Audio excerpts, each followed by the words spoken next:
நீங்க weight loss பண்ணணும்னு நெனச்சீங்கன்னா, வரகரிசிய at least வாரத்துக்கு ஒரு முறைனாவது உங்க ஃபுட்ல சேர்த்துக்கோங்க. அரிசிக்கு பதிலா இந்த வரகரிசிய சேர்த்துக்கிட்டிங்கன்னா, உங்களுக்கு நல்ல சேஞ்ச் தெரியும். இன்னைக்கு இந்த வரகரிசிய வச்சுட்டு ஒரு பொங்கல் தான் செய்ய போறோம். இதுக்கு நீங்க எந்த சிறுதானிய உணவு சமைச்சாலும், அதில இந்த மாதிரி பொங்கல் செய்யும்போதும், கொஞ்சம் ஒரு முந்தின நாள் நைட்டே ஊற வச்சீங்கன்னா தான் உங்களுக்கு அந்த சாஃப்ட்னஸ் கிடைக்கும். நான் இங்க ஒரு 3/4 கப் வரகரிசிய முந்தின நாளே ஒரு 4 டூ 5 முறை நல்லா கழுவிட்டு, அதே அளவு தண்ணி ஊத்தி நான் இங்க வச்சிருக்கேன். இப்ப நான் அத ஒரு குக்கர்ல போட்டுக்கிறேன். இந்த 3/4 கப் அரிசிக்கு இப்ப 3/4 கப் தண்ணி ஊத்தியிருக்கேன். மறுபடியும் நம்ம ஒரு 2 கப் தண்ணி ஊத்தப் போறோம். கூடவே ஒரு 1/4 கப் பாசிப்பருப்ப ஒரு 3 முறை கழுவிட்டு அதையும் ஊத்திக்கிறோம்.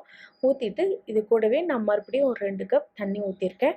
ஊத்திட்டு இதுக்கு 1 டீஸ்பூன் கொஞ்சம் சீரகம், கொஞ்சமா மிளகு, தேவையான அளவு உப்பு. இது எல்லாத்தையும் போட்டுட்டு நம்ம இப்ப இத வேக வச்சுக்க போறோம். இப்ப இது எல்லாம் போட்டாச்சு. இது நல்லா மிக்ஸ் பண்ணி விட்டுட்டு, குக்கர மூடி வச்சுருங்க. மூடி வச்சுட்டு அடுப்ப மீடியம் ஃப்ளேம்ல வச்சுக்கோங்க. வச்சுட்டு 3 விசில் 5 நிமிஷம் சிம்ல வச்சுட்டு ஆஃப் பண்ணிருங்க. இப்ப நல்லா ஆவி வந்தவுடனே நான் வெயிட் போட்டுட்டு 3 விசில் 5 நிமிஷம் சிம்ல வச்சு இறக்க போறேன். அவ்வளோதான். அதுக்குள்ள இன்னொரு பேன்ல 1 டீஸ்பூன் எண்ணெய். உங்களுக்கு டயட்ல இருந்தீங்கன்னா 1 டீஸ்பூன் மட்டும் போதும்.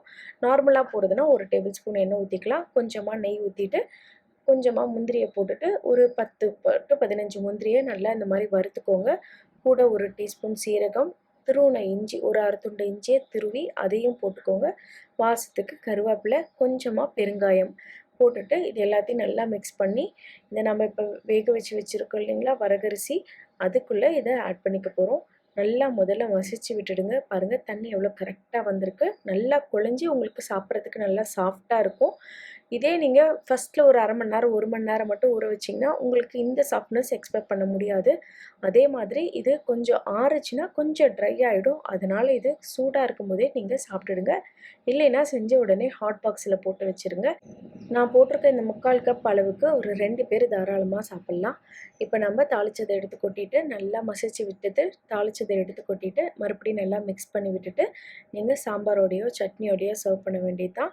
சாதாரண நம்ம வெண்பொங்கல் சாப்பிடுற மாதிரியே தான் இருக்கும். கொஞ்சம் கூட டிஃப்ரென்ஸ் தெரியாது. அவ்வளோ டேஸ்ட்டா இருக்கும். கண்டிப்பா ட்ரை பண்ணி பாருங்க.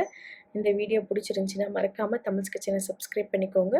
உங்க ஃப்ரெண்ட்ஸ் அண்ட் ரிலேட்டிவ்ஸ்க்கு ஷேர் பண்ணுங்க. நன்றி. வணக்கம்.